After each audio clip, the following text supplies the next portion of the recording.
Alright guys, so in this video I'm going to brush back up on the previous video of how to select a winding width based on your motor, and I went over how to measure it and so forth. I've had several people reach out to me about that, and they still had some issues or questions. Some of them were still saying, were saying like, my numbers don't match yours. Well, your numbers are not going to match mine if you're not using this motor and the winding width of a coil that I'm using. So you got to toss the numbers out, and it's going to be based on your motor and what coils you're looking at. Also had someone tell me after that they thought my math was incorrect. I'm going to go over that real quickly too. So again, we're just going to get into this. It's late and I still have a cold, so just bear with me. So again, you need to measure, like I said, the depth of your motor, and I showed you how to do it. Rest it on the top plate as you probe down into the motor to the back plate. Whatever your number is, what you measure, your measurement comes out to be, you need to write that down. Mine's 95 millimeters. Again, you need to measure the thickness of your top plate. Like I showed you, you can rest it on the ferrite, come up even with the top plate. Whatever your measurement is, write it down.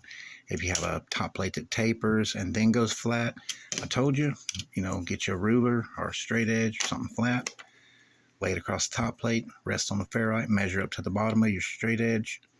Don't let it lift up, just measure it, write it down. If it's up here, like this one, you're going to measure off from where the top plate rests on the ferrite up to the bottom of this straight edge. Whatever it is, write it down. So for this motor, saying, we got 95 millimeters of internal motor depth from the top plate to the back plate, and this top plate, have to calculate it all together, it's 35 millimeters. So I've written that down. Whatever yours is, do so. At that point, I told you could draw a two-dimensional coil, like a rectangle. You can come up, draw a line across, represent your winding width. So when you're looking at winding width, you need to find the center of each coil you're looking at, whatever the winding width is. This one's 60 millimeters. I'm going to come up 30 millimeters is the center of the coil. I'm going to come out, I'm going to write 30 millimeters. Whatever the thickness of your top plate is, you need to divide that in half.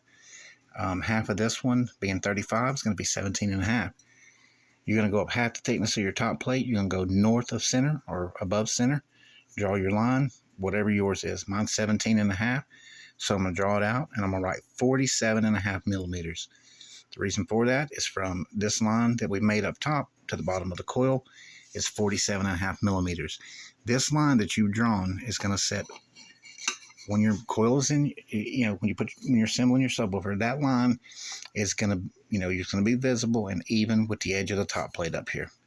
That puts the center of your coil in the center of your top plate, here in your gap. So now I'm going to get into why the math is correct. So from this line here, we know that now we have the center of the coil and the center of the top plate. This top plate was 35 millimeters, half of that 17 and a half. So the center of the coil is here. And if I measure, I have 17 and a half millimeters of top plate to the edge, and I have 12 and a half millimeters of coil or wire exposed above the top plate. 17 and a half, 12 and a half gives me 30 millimeters above the center of the top plate, and the remaining 30 millimeters of this coil is below the center of the top plate. Okay?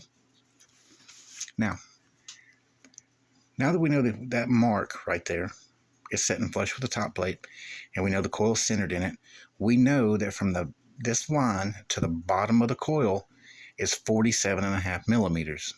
So now I have 47 and a half millimeters of coil below the top plate, from that mark down below the top plate in the motor itself. If I take that 47 and a half millimeters and I add the 12 and a half millimeters that's above here, that's exposed above the top plate, that gives me 60 millimeters, which is exactly what the winding width of this voice coil is. Now, we know that the motor is 95 millimeters of internal depth from the edge of the top plate to the back plate inside the motor. We know from this line to the bottom of the coil, we have 47 and a half millimeters that's in the motor itself right there at rest. If I take that 47 and a half millimeters and I subtract it from 95 millimeters to the total depth of the motor, I have 47 and a half millimeters from the bottom of the coil till it bottoms out on the back plate. So, in turn, you can do your measurements, and you can calculate how many millimeters on the upstroke you have before the coil will leave the gap. So, like, the math is correct. And like I told you, you can figure your X max, like the linear X max of this, because you know the winding width of the voice coil and the thickness of the top plate. You do your math on it, and then you'll do the math, and then like you have like what like your linear X max. So when I said that it's key to making all these measurements, it's because like you want to have enough coil in the gap, so on the upstroke it doesn't leave the gap, but you don't want too much winding width of a coil, in your motor, like so that it's going to bottom out. So if I take this motor, for example, and I said it's 35 millimeters, this portion here is 10 millimeters, this is 25. If I cut that 25 millimeters of top plate off this motor, and I had a 10 millimeter top plate like right here that went all the way across the gap, I would not run this 60 millimeters of winding width in that motor at that point. I would be centering this coil into this 10 millimeters down here. So while having a 35 millimeter top plate, the coil is up here and it's centered in like 35 millimeters. It gives me, plenty of backstroke before it's going to hit the back, hits the back plate. But if I had to center this coil down here in this 10 millimeters, you can't see this because this is, this is in the way, but if it was cut off, the coil is going to now need to be about right there. Okay. So at that point, if I'm doing my math on this and I'm trying to use that 60 millimeters of wind width, I don't have enough room on the backstroke before the coil is going to bottom out by using 60 millimeters of winding width. Like I'm going to want to decrease it at that point. So with this having a taller top plate on it like this, I can utilize a taller or a longer winding width in it, because not only with the top plate being thicker, it increases my internal motor depth. So, that's key.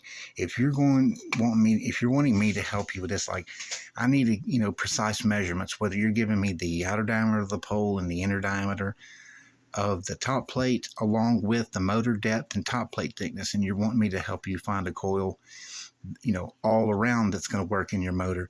I need all these measurements to be precise. I do everything in millimeters. Like I said, it's just easier, and that's what I've always done. If you do it in inches, you can give it to me in inches as long as you're like spot on, because like I'll convert it over. I don't mind helping anyone. I need that information before I can help you at all.